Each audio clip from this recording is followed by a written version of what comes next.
Hi everyone, Radhe Radhe.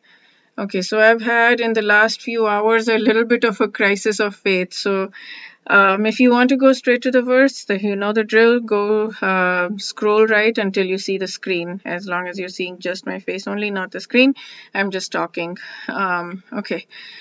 In this video, we're going to do chapter 8, verse 5. And I attended a class today, Bhagavad Gita class, and there were a lot of questions that were just I should have written it down. I didn't write them down. I wrote some down, but these questions kind of shook me a little bit. But then when I was talking to a friend, I went to the temple just now, and I was talking to a friend, and we were talking about how the guru, our gurus like Prabhupada or whoever other gurus also, Prabhupada's disciples, are also they are human, and they do human things, and I mean we're supposed to surrender to them 100% and consider them perfect, and at the same time they do have human tendencies. And so she was saying even God has human tendencies. Ram killed Bali from behind a tree, and then Krishna picked up he said he's never going to pick up a weapon, but he picked up the wheel of the cart to kill Bhishma when Bhishma was about to kill Arjun to protect his devotees. And there's just so many stories, and it's like, why can't God do everything? If God is all powerful, why can't he follow the niyam, follow the truth, and do things in a truthful way, rather than having to bend truth and having to not follow his word and be less integrous?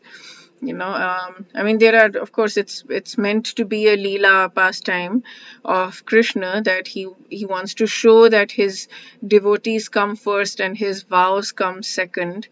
And especially when it comes to Bhishma chose his vow to protect whoever is on the throne, rather than to uphold dharma, right? And because dharma was on the side of Arjun, and Duryodhan was on the side, was on the throne, or Duryodhan's dad or whatever. So yeah, so there are all kinds of pastimes, but it still kind of shook me, like those questions, the questions I'm going to tell you right now. And I really apologize if it shakes you, but I don't think burying things is the solution also. So I'm going to just talk about all of these problems. If you have any ideas or suggestions, please put them in the comments. I would love to hear. But one of the questions was that Prabhupada was asked is that, can Krishna create a mountain, since he can do anything? Can he create a mountain that he cannot lift? and and Prabhupada answered by saying, yes, he can create a mountain that he cannot lift, and because he is ever expanding, God is ever expanding, he can then lift it. So that, I don't know, it confused me. I'm not convinced. Another person asked, can God kill a soul? A soul is, we were doing chapter 2 and soul study, and soul is eternal, never born, never dies, that kind of stuff, right? So can God kill a soul? That was the question. And I was like, whoa, what a question.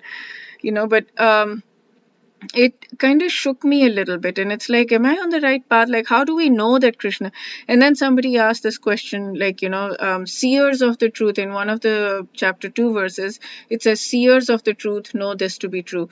And then many times he said, in my opinion. And in this verse right now, he's saying, of this there is no doubt, in this 8:5. So why is he saying it like that? Why is he just simply not saying this as the truth? This is the truth. I mean, this is what happens. This is what happens. This is what happens. Like, why is he saying this is my opinion in some places, of this there is no doubt in some places, as if there is a doubt? Like, you usually don't say there is no doubt of this there is no doubt, unless there is a doubt about everything else. Like, of everything else there is a doubt, but of this there is no doubt. Like, it's weird. And then yeah, in my opinion, of course, and then seers of the truth know that, or intelligent men know. Like, why is he not just simply saying? So I don't understand all of this stuff. I don't understand. So it kind of shook my faith, and I was at the temple, and I was having prasad, and I was crying, and I was like, and I had a friend there, thankfully, and she was just really helping. She was helping a lot. Like, she didn't answer my questions or like rebuild the faith, but she was just helping to say it's okay, just keep going on this path. So I'm following Swami Vivekananda's thing. This is what I'm doing. This is what I've decided. This is what I've decided to do. When I was 12 or 13, I'd read one line of his which had said that when you're trying something, when you want to learn something, then give it everything you've got. Give it. Don't just intellectually read it and discard it or accept it. Give it everything you've got so that you can get to an experiential level of it, and then you can see whether you like it or not. And so this is what I've been following. That's I started chanting from 14 to 16, age 14 to 16, 2 years. I chanted nonstop, but I didn't believe in God even then, so I stopped and I became an atheist. But that the 2 years was because of that line. It was because I wanted to try it out with everything I'd got. I wanted to experience it and try it experientially. And then I decided, okay, I've tried it, but it hasn't worked, so I'm going to let it go. And which I feel very good about. So now I'm doing the same thing. Now I'm just in that thing of experiencing it because I know that the material thing is not giving me happiness, right? I've gone through that. I've gone through that route. I've had the big fancy software job, I've had the money, I've had the everything, like and it's not brought happiness to me, and I know that it doesn't. I can see around me people with money, rich people aren't happy, or people who, whatever we think that we want, the happiness diminishes. It's called parthiv rajas. So now I'm experimenting with this, and this might be a very, very long experiment. It might not just be a 2-year experiment, it might be a 10-year experiment or 20-year experiment, but it is the only thing that I know to do, and I know that the material part doesn't work, so I'm going to go with it, and hopefully I will get these kinds of understanding. And so the example that she gave was that if there is an ant in the room and it's crawling along the wall of the room, it doesn't have a perspective of what the whole room looks like. It doesn't have a perspective of what the neighborhood looks like, or what the city looks like, or what the country looks like, or the world map. It doesn't have that perspective, right? It doesn't even have the perspective of the room, let alone the country. So we are like those ants. We just don't have any perspective of what the real nature of truth looks like, and of what. So it's okay for us to not have answers to all of our questions. It's okay because we are on this plane right now, this material plane, and what I'm doing is just this experiment. What we're doing is like trying to, we're trusting, we're having faith in something, and we're going for it, and we're spending this lifetime going for it, going for the best possible option, basically. So that's what I'm doing, going for the best possible option. And hopefully as we chant and as we read more and as we learn more, our faith will increase and we will understand, we will start to see the truth. Okay, well, it's been a rough day.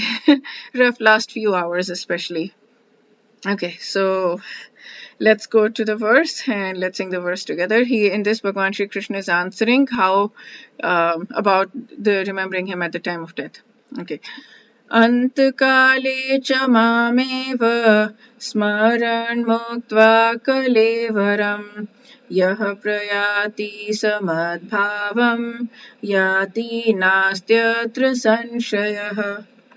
What he's saying here is, and whoever at the end of his life quits his body, remembering me alone, at once attains my nature. Of this there is no doubt. That's my question. Why of this there is no doubt? It's not making sense. Okay, let's do word by word.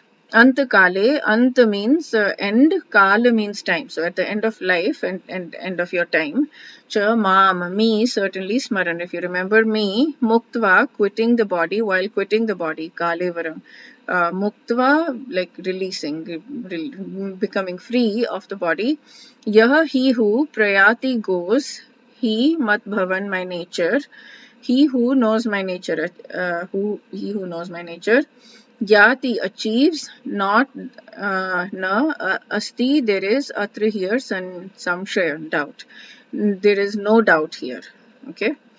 So, yeah, so the person's, anyone who's constantly Krishna conscious is the purest of the pure, and smaran is important, and it's not possible to remember Krishna at the time of death if you're impure and you've not practiced Krishna consciousness.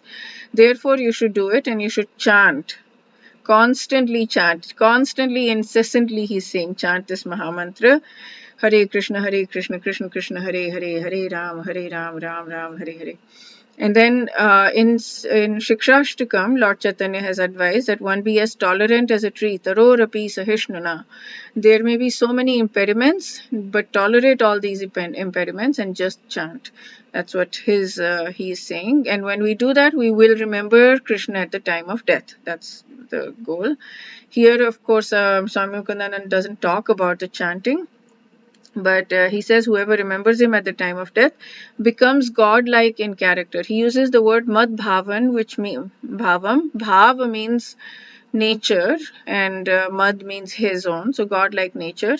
One can achieve, therefore, the cherished goal of God realization, not self realization here. Notice this is God realization by constantly absorbing one's mind in the transcendental names, forms, virtues, pastime, abodes of God at the time of the death. Not even just, I think, not just even, but at the time, specifically at the time of death. Okay, so yeah, Madbhavam here is the word godlike nature. Madbhavam here he is translated as my nature. Yeah, Mad means my, so this makes more sense. Madbhavan. Remembering me alone attains my nature. Okay, I don't understand what he means by attains my nature. Okay. Attains my nature. That's very confusing. That almost sounds impersonal. Okay, maybe someday I'll understand this. Okay, that's all for this video. We will do chapter 8, verse 6 in the next video. Wish you a day filled with spiritual growth and lots of faith. May you not have crisis of faith like I had today. I'm usually very strong in my faith in Krishna, not in the Shastras, not in anything else, but in Krishna. But today I was having a crisis of faith in Krishna as well. But may you not have that. May you understand the absolute truth. May you feel it. May you experience it. May you know it. Wish you a day filled with spiritual growth. Radhe Radhe.